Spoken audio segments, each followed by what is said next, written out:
Hi friends, welcome to லா சமையல். இன்னைக்கு Tamil new இயருக்கு என்ன ஸ்பெஷல் பார்க்கலாங்களா? கேசரி, ரவா கேசரி, பாயாசம்,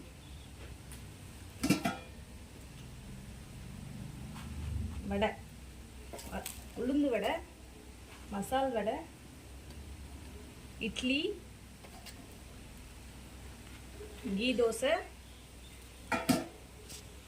மாங்காய் பச்சடி, குருமா,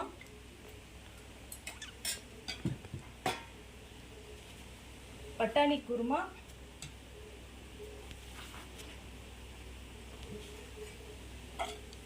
பன்னீர் குருமா. இந்த ரெசிபி உங்களுக்கு பிடிச்சிருந்ததுன்னா எனக்கு கமெண்ட் செக்ஷனில் பண்ணுங்கள். நான் கண்டிப்பாக ரெசிபி எடுத்து போடுறேன். தேங்க்யூ.